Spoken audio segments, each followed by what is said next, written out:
அஸ்ஸலாமு அலைக்கும். இப்போ நம்ம பீஃப் கிரேவி தான் பார்க்க போகிறோம். வாங்க எப்படி செய்யலான்னு பார்க்கலாம். ஒரு குக்கரில் 2 பட்டை, 2 கிராம்பு, 2 ஏலக்காய், ஒரு கொத்து கருவேப்பிலை, இது எல்லாமே எண்ணெயில் போட்டு ஃப்ரை பண்ணிக்கலாம். நெக்ஸ்ட்டு நல்ல ஒரு பெரிய வெங்காயமாக நான் ஒரு வெங்காயம் எடுத்துக்கிறேன். அதையும் நல்லாவே நான் ஃப்ரை பண்ணிக்கிறேன். நெக்ஸ்ட்டு 3 காஞ்ச மிளகாய் போட்டுக்கிறேன். நம்ம கிரேவிக்கு இந்த மாதிரி காஞ்ச மிளகாய் போட்டு தாளிக்கும் போது ரொம்பவே நல்லாயிருக்கும். அப்புறம் நான் 3 டேபிள் ஸ்பூன் மிளகாய் தூள் போட்டுக்கிறேன். இது கொஞ்சம் காரமாக இருந்தால் நல்லாயிருக்கும். 3 டேபிள் ஸ்பூன் இஞ்சி பூண்டு பேஸ்ட்டு போட்டுக்கிறேன். அதனுடைய ராஸ்மெல் போகிற வரைக்கும் அதையும் நல்லாவே நம்ம வதக்கிக்கலாம்.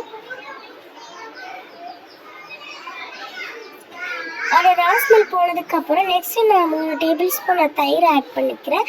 தயிர் கட்டியாக இருந்தால் கிரேவி நல்லாயிருக்கும். அதையும் நம்ம மிக்ஸ் பண்ணிக்கிறலாம். அதுக்கப்புறம் நான் ஒரு நல்ல பழுத்த தக்காளியாக ஒரு தக்காளி எடுத்துக்கிறேன். நான் பெரிய தக்காளியாக எடுத்துக்கிறேன். நீங்கள் சின்ன தக்காளியாக இருந்தால் 2 எடுத்துக்கிறேங்க. அப்புறம் நான் 3/4 கிலோ பீஃப் எடுத்துக்கிறேன். அதையும் நம்ம அந்த எண்ணெயில் போட்டு ஃப்ரை பண்ணிக்கலாம்.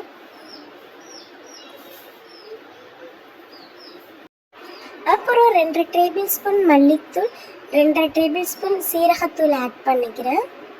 அதனுடைய ராஸ்மெல் போகிற வரைக்கும் அதையும் நம்ம நல்லாவே வதக்கிக்கலாம். இதில் நான் தண்ணி ஆட் பண்ண போகிறது கிடையாது. உங்களுக்கு தண்ணி வேணால் நீங்கள் ஆட் பண்ணிக்கலாம். பட் நான் தேங்காய் பால் மட்டும்தான் ஆட் பண்ணிக்கிறேன்.